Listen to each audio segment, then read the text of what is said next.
Welcome back, everybody, to Ravenstar's Witching Hour. I'm your host, Solaris Blue Raven, and I'm here with my very special guest, Carlita Shaw. Carlita, you with me? Yes, I'm with you. Yep. I want to thank you again for joining us this evening. It's wonderful to have you on. No, thank you. It's a real pleasure for me. I'm honored. So you were asking me before the break what happens to the indigenous people when they get displaced. Well, at the moment, the greatest concern really is two uncontacted tribes that are in the Yasuni area, which they started drilling in last year. And you know, a lot of people are worried about those tribes because if they do have contact with drillers or outsiders, they will be vulnerable to disease as well as displacement. So it's most likely that they will be decimated. It's the same with the recent proposal with the Chinese, who are building this railway through the Amazon. They too will be building it through territories of uncontacted tribes, and it's just very sad that is going to happen no matter what, you know. Mm-hmm. And also, the Ecuadorian indigenous people should be consulted before any of these things go on. And some years ago, I think it was in 2014 actually.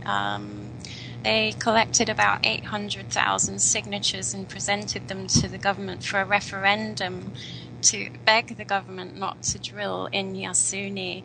And this request was completely ignored, even though it was a legal process which Yasunidos, an organization that are the major resistance organization here, organized, and a very, very well organized group. So, and again, it just goes back to the driving force, which is, the debt to China. Mm-hmm. So, it seems that, we're seeing this shift in the global elite systems as well, which, it's really a crazy time in that respect, because the US and the South America, pretty much everybody's in debt to China at the moment. It's ridiculous. They hold all the natural resources. Metals, precious metals. They're hoarders. They have everything over there. Mm-hmm. I hate to say it, but it's really bad. And when you think about it, something needs to be reset with China. I don't know how it got so bad and so out of hand, but man, it just needs to be cleared out. That's ridiculous. Yeah. Absolutely. Well, we need to shift our economy from oil. It's an oil-based economy, and as long as it stays that way, we will be going down the doom road. And this is why I looked a little bit in my book at Ecological Economics, because it does, in some respects, when you're looking at world debt, it could provide some positive solutions. All else we just need to go back to zero, because what can we do in this current situation, because it's a very destructive means. Mm-hmm. And really economy, the word economy, economy, should be ecological economy. Mm-hmm. Because economy is really a collective decision that community make with regards to the natural resources they get from their local area. And the economy needs to be more ecologically based, through sustainable systems that are emerging. So, all these technologies and choices are slowly coming forward. But the problem is they meet such high resistance. And it's like a number of them I talk about in my book, because I've interviewed free energy scientists and inventors, experts. So there's a lot of great different examples in the book of alternative energy, because our whole environment consists of energy, and you can draw out energy from the air, and you will find electricity in the air to some degree. So you've just got to have the right knowledge and the right equipment to do that. So that's another repressed form of science. We're not given the full picture in mainstream physics and mainstream science. It doesn't acknowledge free energy, and anyone that does acknowledge it are called crackpots, or conspiracy theorists, and this is just not the case, because it exists. There is an ether, which is one of the fifth elements, the forgotten element in science. Great. The ether can be engineered to make rain without chemicals, without geoengineering. We can make rain where there are deserts.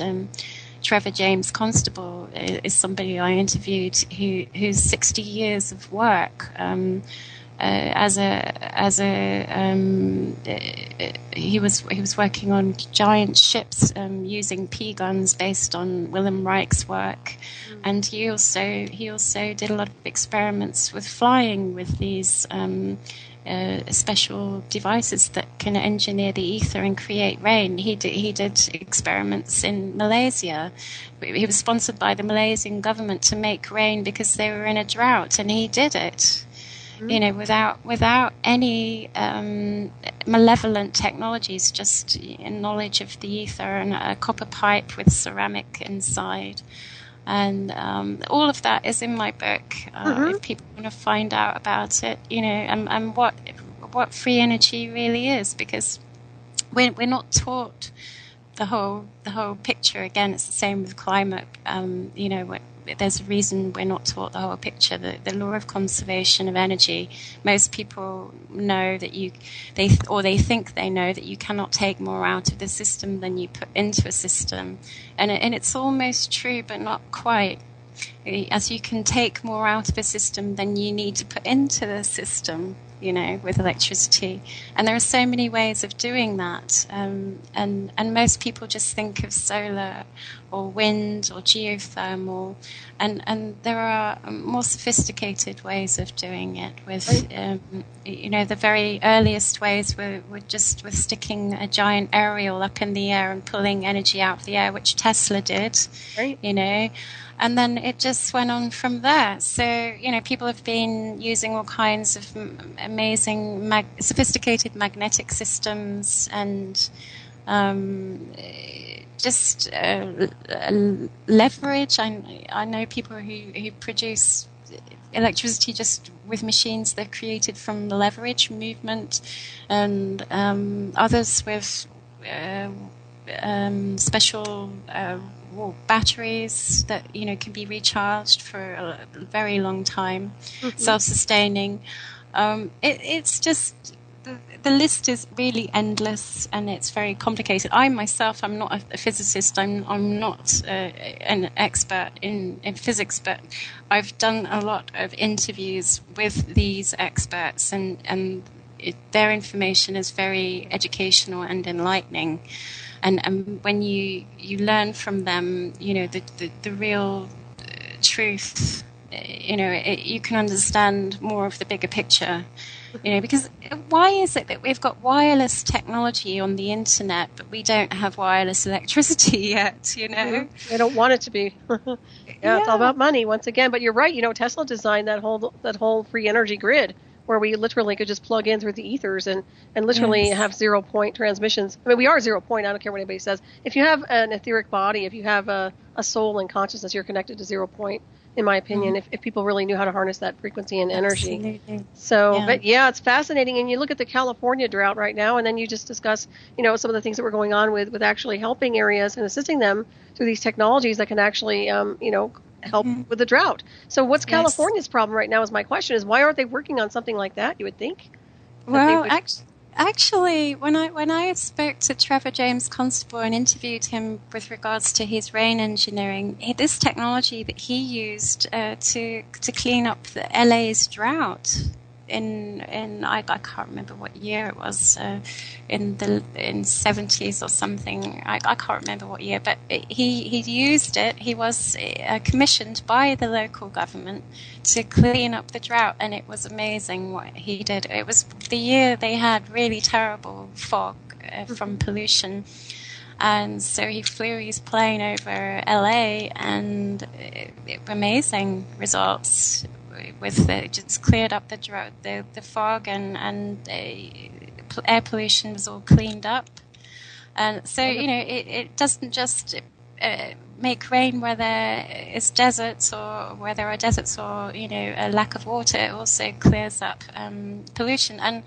And also Sir John Searle, he claimed that his technology could do the same. There are some very big similarities with some of these free energy devices that many different scientists have created. They plug into this etheric field and somehow can neutralize these pollutants, even radiation. I'm sure you've heard that one before, and as well as air pollution. And so there are these technologies out there. They exist, and all we have to do is try and figure out how we can access them, and we can't wait for governments to do that for us because they're never going to. So we have to do it in our little communities, and be incognito about it.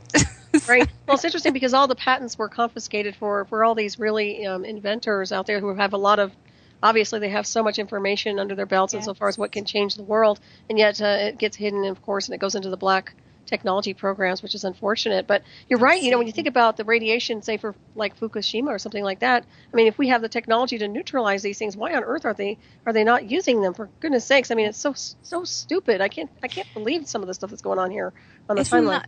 Isn't that the question, though? Why? Why is what led me and you here, right? Mm-hmm. That's why we're here discussing these things, because most people don't ask that question.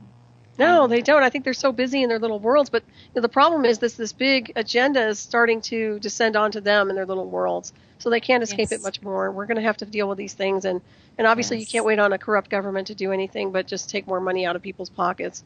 No, that's right. And that goes back to the whole nuclear power thing. A lot of these nuclear power stations around the world, a lot of them are built on fault lines, not just Fukushima. And that just is insane. Why? Again, why? And people like me who have been campaigning for free energy as a means to put a stop to ecocide, to put a stop to the destruction of the rainforest and the oceans, are called crackpots and lunatics as well. But the fact is that nuclear power stations, the ones that are in operation, I think there's about 438 or so nuclear power stations. The ones in operation there's about 380 that are in operation or so. And one nuclear power station produces about 3,000 tons of nuclear waste per year. And this means that altogether, with the ones that are in operation, there's about 1,314,000 tons of nuclear waste generated globally each year, and it costs up to $20 billion to build a nuclear waste repository. $20 billion. Can you imagine if we put $20 billion into new technologies, alternative technologies, or into education systems? Mm-hmm. All those things that we could, put that money into, but instead with this lunacy. Mm-hmm. And then on top of that, we have no idea how many millions of nuclear warheads are in existence. Right. So yet people like me are called crackpots and lunatics or conspiracy theorists, and it just makes no sense at all what they're doing. It's like they're madmen. They have no rationale whatsoever. No. The Earth has been turned into a nuclear time bomb, a nuclear waste time bomb, and obviously we're already dealing with fallout. And we have no means to measure the impact other than people organized radiation monitoring. There are some groups around the world that are doing that, and you can have a look on the net for. I don't know. I did have a name of one, but it's escaped my mind right now. Okay. But this is what it's all about. We have to go back to communities. Communities is where it's at. If we want a chance at giving the earth some means of survival, we have to get back into sustainability on a community level, and decentralizing power of natural resources. I agree. And that's one of the positive measures, and I think people are beginning to wake up to that and realize that. Now, I used to say a while back, people should move out of cities into the country and start their homesteads that way. But I realize that's not really possible. And a lot of people have to stay in the cities. So why not start creating roof gardens or public gardens in parks where you can grow food, and that there's obviously the grow food, not lawns movement, and that's very important work that most people can get involved in. And that's a positive measure, and it's a very, very important one for us to transition, because we need to focus on these different aspects of creating alternatives to build a bridge to a new paradigm, and that's where I go a bit more positive in the book as well, because obviously, as you said earlier, I didn't want to depress you, but you said we have to look at these things. But yes, we start out looking at what's happening around the world. We've got a global ecological collapse going on, but the rest of the book deals with all these solutions. So you've got ecological economics and different kinds of energy that we could utilize, and as I said, we can't wait for governments to do that. We have to do them in our own communities, whether they're legal or illegal. I personally, around the world, know a large number of people doing this right now in different locations using devices that work. Obviously, I'm not going to talk much more about where they are, but that's what people are doing, and that's what we have to do. Mm-hmm. No, I totally agree with you. I think it's taking your power back step by step, and that's part of the process. Yeah, even organic gardening, which we were talking about, on rooftops. Yes. That's wonderful, and we can get away from the GMOs. Obviously, here in the U.S. especially. I think it's better in other countries, but right now, we still have some problems with the GMO stuff. So, it'd be wonderful to just keep doing that and start being more independent for sure. I know you touched on the GNH stands for gross national happiness. Oh no, that was Dr. Sami Chetri. He endorsed my book. That's wonderful. Yes, it's amazing because he's head of an incredible project in Bhutan, which is in the first country in the world to go completely organic, and the first. He runs this massive centre that looks into all of this. They look into how we can create a society that is fully self-sustaining, and that's what Bhutan are doing at the moment, and that's what the Centre of Gross National Happiness is because they really see this, that if we can live sustainably and more ecologically with our environment, we can be happier. That is what true happiness is. It's not something we get through buying a car or an expensive label or anything like that. Right. Yeah. So that's material. Absolutely. Mm-hmm. So it was real amazing to get an endorsement from him, and I have asked a large number of highly prominent people for endorsements, and some were busy, and others didn't even reply because, as I said earlier, when I'm looking at all these other aspects that most environmental scientists do not want to acknowledge, it's very hard to get a book endorsed or published by a publishing house because, you've got chief editors in a publishing house. They're not going to take free energy seriously, or geoengineering. They're not going to take that seriously, and they don't like it when people publish books that discredit or blow apart global warming. So, those three things I have going against me. So I just thought, well, we've got to self-publish it. And I got a few great endorsements, which was just, to get one from Dr. Sami Chetri was just amazing. And because, he's running this Gross National Happiness Center in Bhutan, and they really know what they're doing there. So, it's not easy being an ecologist who's not mainstream, because I don't really have any other ecologist friends, and most of my friends who are environmentally aware are the geoengineering campaigners, the anti-geoengineering campaigners, because they understand ecology well enough because they've had to educate themselves in the effects of geoengineering on the ecosystems. Right.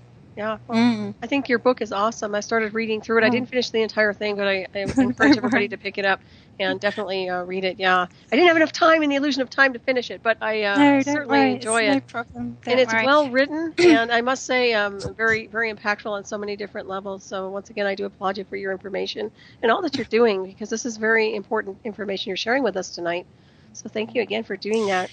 That's fine. Well, I've kind of been rendered useless in other ways, and I have been writing for a long time, but mostly articles on environmental issues since 2006 or before then, and it was always articles or information on websites and the non-profit projects.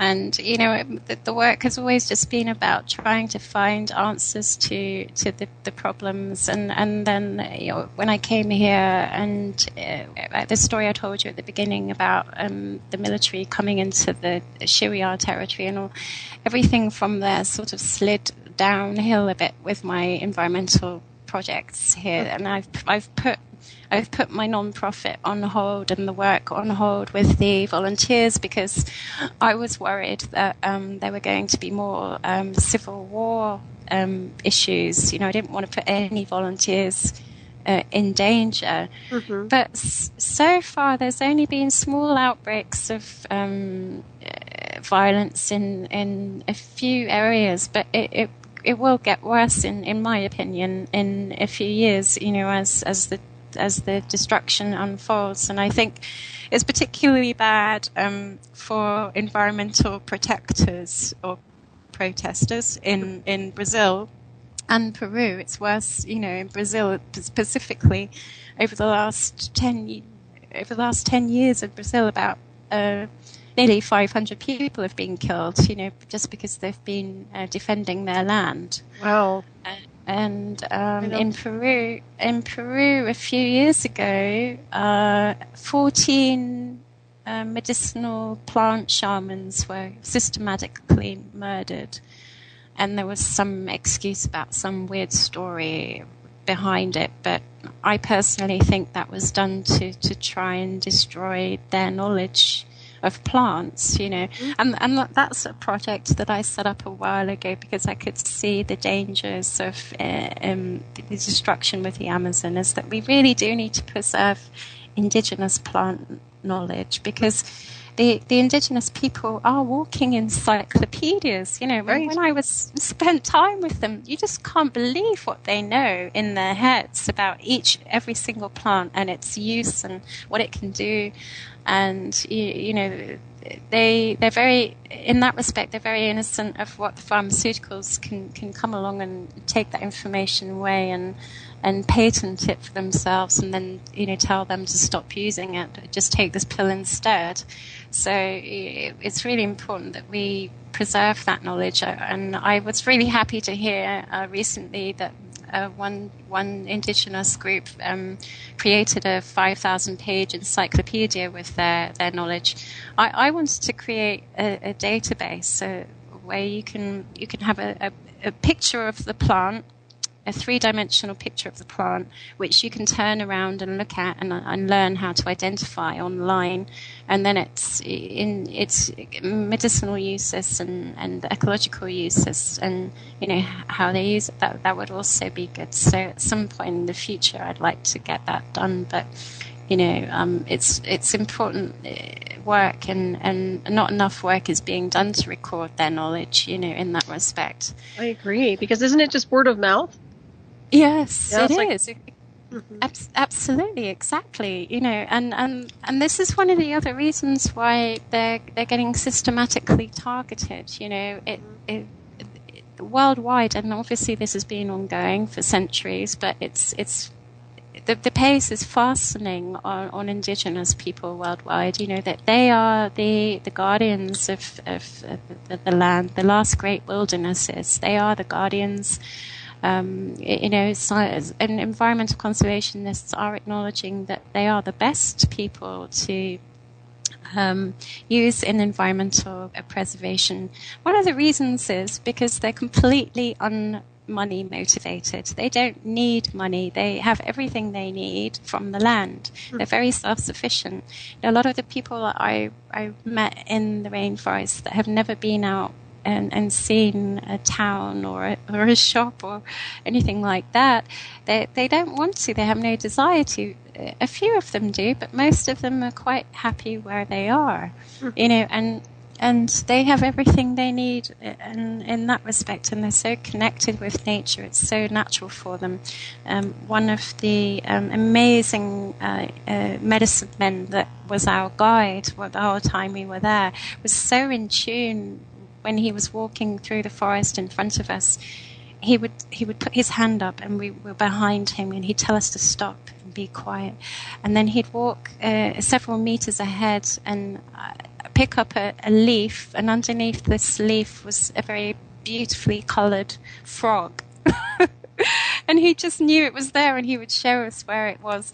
Or, he would be walking along, and then he would go to another place, a hole in the ground, and he would tell us that that's where this big tarantula lives, Mm-hmm.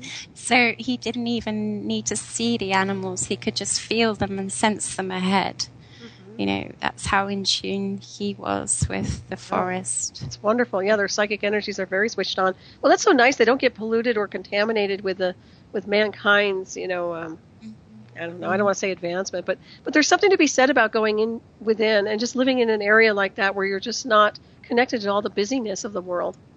Yes, there is. There really is, and it's a really nice way to go inward. It is definitely also this is very deep ecology stuff as well, because later on in the book I talk about this connection that we need to reconnect with nature, and while we've been talking about all the negative stuff the last hour, one of the things that a lot of people who are just waking up go through is a process of grief and sorrow and feeling overwhelmed because of all the information they are taking in as they're waking up and finding these different levels of corruption, and then they're like, where do we go from there? Well, that's one of the reasons why I wrote the book, because I could see there was so much focus on the negative and not enough focus on how we need to build bridges to a new paradigm. And so I wanted, most of that book to focus on creating these solutions and putting that information out there. And at the same time, dealing with the deeper ecology side of things as to, when we go into in that overwhelmed feeling, it's a great way to just get away and be in nature, or find some kind of retreat where you can sort of just go inward again, and really connect with yourself, and also allow yourself to feel all the emotions that you do feel.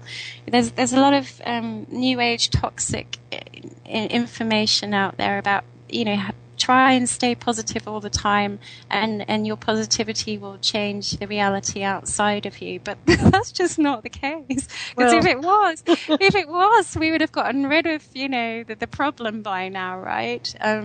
It's a lot more complicated than that. It's a combination of being self-aware and quieting the inside, but also taking your preferred method of external action, to pioneer a new way, to a new blueprint of a more harmonious earth, a more sustainable planet that many of us envision. That vision is within us for a reason, and it's partly the earth speaking through us, but it's also partly our cosmic memory, and new energies coming in that are speaking through. The consciousness itself is showing us this alternative, and that's why we're seeing this is all wrong. This isn't how it's supposed to be. No, it's out of balance. Yeah, it's completely out of balance, and not only is the planet out of balance, mankind is in all forms and designs. Yeah, we're sovereign beings. Mm-hmm. We don't need permission to do this or that. And it's like the latest gay rights issue. Well, why do we need permission to get married in the first place? Can't we just get married? Right. Yeah, exactly. Everything is dictated. There's a middleman. There's a Dr. God in every window now. Yeah, absolutely. I call it the electronic God nowadays because they're so hooked on the transhumanism program. That's a big push. Oh, yes. So that's another thing, You see it all. So in what ways are you seeing that emerge with the transhumanism? Well, I have a background in the covert technology and the induction pertaining to artificial telepathy, so I know a lot about it. But insofar as what I'm seeing is just the array system set up. I mean, I'm seeing the deployment of the covert technology in a more subliminal way. And, of course, areas like Google and other big companies are starting to push immortality through transhumanism, which, of course, is based on interface with machines. So that's where we're heading as a civilization, in the illusion of, if we so choose. But that's the choice of mankind. I mean, what do they want? Do they want to merge with a machine? But you have to ask yourself, who's going to be in control? Is it going to be an electronic God, or is it going to be your own free will and your own consciousness? Yes, exactly. So it can get pretty sticky. Yeah, it can, and it also demonstrates very well the blindness of the control system, because it's so blinded in thinking that is the ultimate way to evolve, when we know an alternative, and the earth knows an alternative. The indigenous people know alternatives, which is, the consciousness is speaking through us right now, and if we can survive, and I think the ones that will survive are the ones that have the knowledge of how to survive living off the earth exclusively without money. And I think if our children can learn those skills, it would really help, and that knowledge is so important, because it also puts us into a more spiritually strengthened way of being with nature as well. The way society is today, humans are so weakened and physically weak in comparison to people who live off the land, or in the forest. They're so strong physically and spiritually too. And consciousness and agape love, as my mother always used the words agape, and it's true, unconditional love, it is so much stronger than their idea of transhuman evolution, thinking that's a superior way to connect with God's source. well, no, the way to connect with God's source, you can do it quite easily sitting in a forest and just breathing nature in around you and realizing that you're already connected with that tree. Mm-hmm. You know, you can have a conversation with the tree energetically if you want to. You know, that's how connected we human beings can be, because, you know, we go back to talking about the ether, which is chi and energy, or kundalini, or prana, or as Willem Reich called it, orgone energy, and that energy connects everything, every living thing, every tree, every insect, every creature, and it really, we're beginning to see that intelligence isn't how big our brain size is. Intelligence is the consciousness energy, that pranic awareness that runs through all things, and even an insect, you know, it has a certain level of intelligence and awareness, and plants are very aware of what's happening around them, and they react to what's happening around them. There's a lot of, you know, new research showing that plants can communicate in that way. And you know, so all of that is really fascinating part of deep ecology as well. Mm-hmm. And you know, it's also a part of ancient knowledge that we have forgotten, that the indigenous still know to some degree. I agree. Yeah. Well, universal life force energy. Yeah, you really touched on it. The web of life. I totally resonate with that. It's all about interconnecting with that universal flow and tuning in on the multiversal level too. But yeah, that's the beauty of the ancients, and the beauty of these little tribes. I wouldn't say little, but the smaller tribes. I mean, they're not real. Obviously, there are not very many of them around, are there? No, there's several 100,000 that live across in just the Amazon alone, but. Over the world globally, you know, there's a lot of amazing tribes in Africa that have, you know, some incredible ancient knowledge, and you've got you know, Australia, and they all have that amazing connection with the earth and the cosmos too, and you know, obviously it's not surprising that in their ancient stories, you know, they've exchanged information with non-terrestrial beings as well, you know, and that the whole South America thing is really fascinating, and Central America too, with the pyramids and the stones and connecting with that technology worldwide, and that's also, you know, something we just touch on barely with the Earth's energies and different ways of using and harnessing that energy, and with consciousness, and you know, and it does flow through these structures, these stone structures, and somehow they knew how to harness it, the orgone, the pranic energy, the chi, you know, the ether. That's what these pyramids were really used for, that kind of technology. But there's obviously different theories out there, but you know, there's definitely something to do with it. Mm-hmm. I totally agree with you on that. Yeah, they left all the markers, they left the technology insofar as what they've constructed, and obviously we have the cellular memory, we have all the tools and components to go on to the next level of consciousness, in my opinion. So it's just a matter of clearing out the debris here, which is really just man's, you know, I guess, abuse and misuse of power to some degree, huh? Yeah, and we are the seed planters, aren't we? You know, we're planting these seeds, and we're seeing the beginning of the collapse of everything, not just obviously ecosystems on Earth, but of human construct society as it is, the financial systems. You know, Greece is really suffering right now, and that could be a reality in the US at some point. Yeah, I suspect it will be. Well, it seems to me like the linear world is kind of imploding, if you will, and the new Earth star, or whatever that's going to be compiled of, will rise. I do think that's going to happen, but to what degree, once again, mankind suffers is another scenario. But I do see we're going through a big transitional wave, and I think it's just about navigating on a higher level of consciousness in order to maintain and sustain. And you're right about actually being able to live off the land and understanding where to be in these areas, insofar as which area resonates with your perhaps spiritual design work or what you're guided to do. Absolutely. You know, that's kind of one of the things that brought me here as well, because ever since I was a child, I had reoccurring dreams based in Central America, and that's where I was before I came here, and then down here as well. So, you know, I do feel that on a level of, you know, energy emissions and bringing in energy, this is where I'm the strongest. You know, it's where I really feel alive in every respect. And I think everybody's different, because we've all got different vibrational frequency.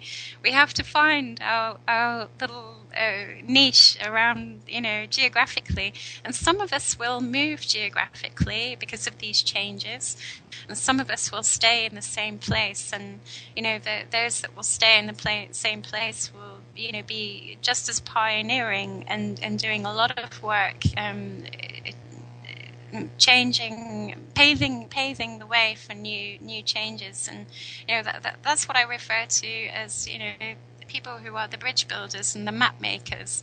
And it's quite funny because I was put into contact with Kingsley Dennis. I don't know if you've heard of him, but he's a very prestigious writer, by a mutual friend of mine called David Eglinton. And he put me in touch with Kingsley Dennis, and I started reading Kingsley's book. It's called The Phoenix Rising, and it's about how these new energies are coming in, and these new pioneers are creating new technologies to pave the way for this new birth of new consciousness. And, you know, I really love his book because it's amazing how he uses very similar language. And he wrote his book over there in Spain. I mean, he's another British expat. But, you know, he wrote it in Spain, and he uses the same words, bridge builders, you know, he calls them the bridge generation, actually. And you know, these are the young people, and they are the people who are creating these new technologies. You know, I mean, look at the 3D printing technologies and what we could possibly do with that. Right. You know, and all these other amazing technologies that are coming in. So in that respect, it's a really exciting time, and there are going to be more pioneers, so, you know, creating these new technologies, and the elite will not be able to keep repressing them any longer. Okay, so the book that I want to make a shout out for Kingsley is The Phoenix Generation. Nice. It's called. And it really does complement my book. It follows up very nicely from the last 3 chapters of my book that goes into consciousness and deep ecology and the bridge builders. And he has a whole chapter on the bridge generation. And I was gobsmacked when I started reading his book. I couldn't believe that he was also, you know, a conduit for this same vision, and he even used the same words. So, you know, that in itself is also proof that this is happening, this change in consciousness is happening, because you've got 2 different people, or, you know, and he's a sociologist and I'm an ecologist, but actually sociology and ecology do overlap quite profoundly. You know, you've got ecological sociology, and so it's really interesting to see his perspective. So if anyone does want to read my book, definitely get his book as well, or, you know, you can make a choice between the 2. Oh yeah, no, it sounds like an excellent read. Both of them, obviously. I know yours is, and I'm sure his is as well. And isn't it interesting? You're right, how that osmosis or resonance effect happens in multidimensional states of consciousness. And I do believe you're correct. I think that when we rise above, we're capable of doing so many things on a multidimensional level, which I think people need to maintain that. We need to just keep ascending at the highest level of consciousness and navigate. Yes, we do, and it is very hard at times, because, you know, a lot of people do get depressed at the moment, and I'm one of them. I have been suffering from depression. Obviously, it's not a good career move a career choice that I picked, you know. And but I think our youth of today and tomorrow are going to be the real pioneers and entrepreneurs. And you know, I really feel that for them we need to focus on educating them in that way and encourage them in that way as well. Because today a lot of young people are very hopeless, and I don't know. I've been following some people talking about a large number of suicides with young people in America, and that seems to me indicative of a very toxic society as well. Mm-hmm. I've got a quote here from Helena Norberg Hodge.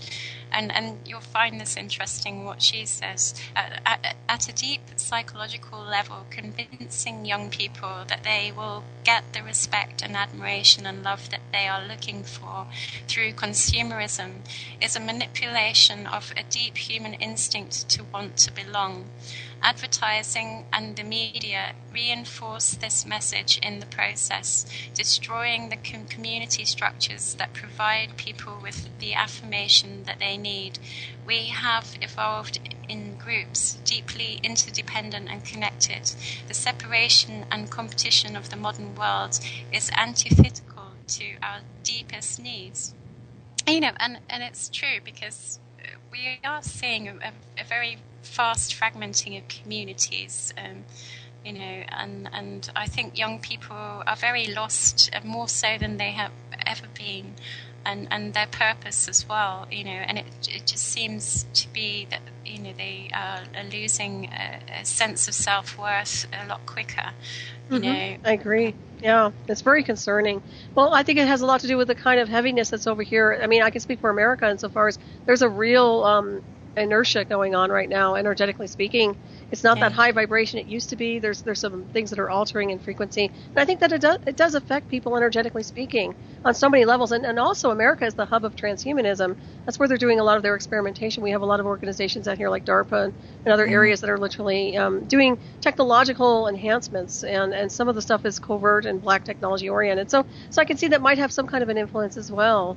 But I do think that strategically it is.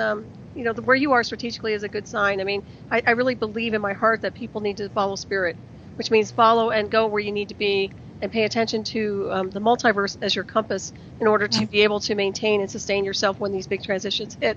And I think it's actually now. I think the hourglass is actually hit. I mean, it's emptied out, in my opinion. I think we're really right on it, right on the cusp. I think you're right. That's where I mean, ecologically, I can see it happening, and people really do need to realize this is a crucial time. So every choice they make from here on will, definitely pave the way for how they're going to sit the storm out or take action, with their future decisions. And please take planet Earth into consideration, because we really need people to realize this. Even if you yourself don't feel that connected with nature, not you, but people in general, they need to take ecology into account, because we can't survive without healthy ecosystems. And we have to start being a bit more sustainable for the future of the planet, and if we want future generations of human beings to have a good life, Exactly. And of course, let us not forget the animals that are potentially going extinct as well. And that side of things is just awful. It really is. It's spun out of control. Basically. It really has. It's unfortunate, because we could have altered this. I mean, I don't believe this is a course that we should be taking, or we were forced into taking. I believe it's just been about negligence, greed, and a lot of misinformation, and of course the propaganda that goes along with it. But I think a lot of people were just not paying attention, and now all of a sudden it's kind of right there up front and personal, and people really do need to pay attention to everything that's going on here. So you have some wonderful information in your book. And once again, if people want to contact you, what's the best way to do that? Oh, okay. So they can go to the website that I've set up for the book, which is www.thesilentecocide.com. They can email me from there, or they can find more out about the book. And also, if they're interested in any ecology projects in the future, I mean, at the moment I've had to sort of keep things on hold I'm actually incognito at the moment because I don't know, if they'll like me writing about what's happening here in Ecuador. But they can contact me on Facebook too. You can find me via Evolve to Gaia on Facebook, Evolve to Gaia, or you can look up the website for our volunteers, which is evolvetoecology.com, evolvetoecology.com. Excellent. That's so wonderful. I do want to thank you so much. We have about 5 minutes, plus or minus. I think maybe 3 or 4, actually. But I wanted to thank you so much, Carlita, for being with us tonight. It's been an honor. You're brilliant. It's been an honor for me. It's been an honor for me. Thank you so much. It's just so great for me to talk to people because, I'm actually a hermit. I don't talk to anybody. Oh, gosh. You need to be out more, but you sound great on air. I mean, you're wonderful. You're lovely personality and so much incredible information. Very intelligent. So I know everybody's appreciating your data tonight. So thank you. Okay, great. Well, thank you so much for having me. And my pleasure. Wonderful to hear about. What's that? Wonderful to hear about your views on all of this as well. Likewise. Well, I want to stay in touch with you. I'd like to have you back on the show when you have a chance, and join us and tell us more. Now, do you feel like your life's threatened at all out there, or you say you're incognito? Are you doing okay? I do need to be careful with the information that is in the book. Yes, I have to be careful. So in that respect, I'm a little bit nervous, but it's okay. I mean, I'm not where I am right now. I'm not bothered, but the Ecuadorian government has made it. They have made it public that they spy on environmental activists. So it's not great situation. But some things just don't change, no matter where you live across the world, I guess. No, but I mean, for my bread and butter, I tell everybody I'm an English teacher and an ecology teacher, and that's it. I don't tell them much more. I think that's great. So, that works. Well, as they say, keep your eye on the crest of the wave because we're in for some big rides insofar as surfing goes and navigating. I think this is the world of transition, and you're right here sharing the data, and I think this is critical that people understand what's happening here, especially with our ecology. Absolutely, and we are looking to create the birth of new solutions. So everybody that's involved in this turning point of consciousness. So, they are the seed planters, the bridge builders, the map makers. We're mapping a whole new territory here, and we do need to really focus on the solutions and make that our focus rather than, oh my gosh, look at all this destruction. We don't have time anymore. We do have to just focus on solutions now. I so agree with you. Yeah, I think we spend way too much time in the drama mode instead of actually come up with the solutions. Yeah, I agree with you. And once again, I want to thank you very much. And I want to thank you for protecting and defending that which has no voice, because you really are doing that on so many different levels. And I really appreciate everything you're doing. I do want to thank everybody for tuning in tonight. And please stay tuned for Shiny Side Out with David Dunger, of course, and Meki coming up to sail you on into the night from down under, like they always do, which is very nice. And it sounded like we almost lost the server there for a second. How are we doing? Carlita, did you hang up? I know she might have. No, I'm here. It went quiet for a second. I was like, wait a second here. We are almost out of time, but I just want to make sure that I put that information in there. So is there anything you want to leave the listeners with tonight? Any final words? Well, just that really. Choose to walk with nature. That's my final message, and commune with nature and do what you can to try and be more sustainable. Your life choices and every choice you make every day is affecting ecosystems. So choose carefully and do something to be part of this global community that is, building new bridges to a new paradigm, a new way of being, map making, creating new solutions, being a pioneer in your own way. Apply your passions in that way. Mm-hmm. Exactly. Well said indeed. And you are writing a book sequel, aren't you? Yes, I plan to. I've got a number of things that I want to do, and I've just kind of finished this book, so I'm trying to reassimilate and regather my focus. But I do want to focus more on the positives, because I only that was half the book, and there's just so much more out there with regards to new technologies coming out and new ecological economic solutions, and also some interesting stuff with cryptocurrencies and all that kind of thing. So yeah, just looking at positive ways to move forward and find solutions for us to move out of this terribly destructive mode. I agree. And do you guys get a lot of earthquakes over there? We had one a month ago, and the house sort of moved a little bit when I just woke up in the morning, and it wasn't that bad, but it has been a long time since a very big one has occurred here. Okay. I was just curious because we're getting so many different transitions and earth changes and earthquakes and volcanic eruptions. I was wondering what it was like over there energetically. Well, I think obviously the sun has been highly active lately, so the pressure from the electromagnetic energy coming to Earth from the sun also increases earthquakes and earthquake activity, because you've got electromagnetic pressure building up on the fault lines. So that's one of the things that indicates, that, but also obviously we've got malevolent technologies involved sometimes too. But I think at this stage, also, we had a huge electrical storm in London recently. I think it was yesterday. It was an unusual, huge thunderstorm. And I was thinking that perhaps that's connected with the sun's energies, the coronal mass ejections. But it could also be something to do with CERN, because around Switzerland, CERN has been working in full operation, and there's been quite a few thunderstorms there too. Highly possible. Well, Carlita, thank you so much for joining us. Thank you, everybody, for tuning in. Everybody have a wonderful week. It's been lovely to have you on. Thank you so much. Take care, everybody. Happy 4th of July. Be safe.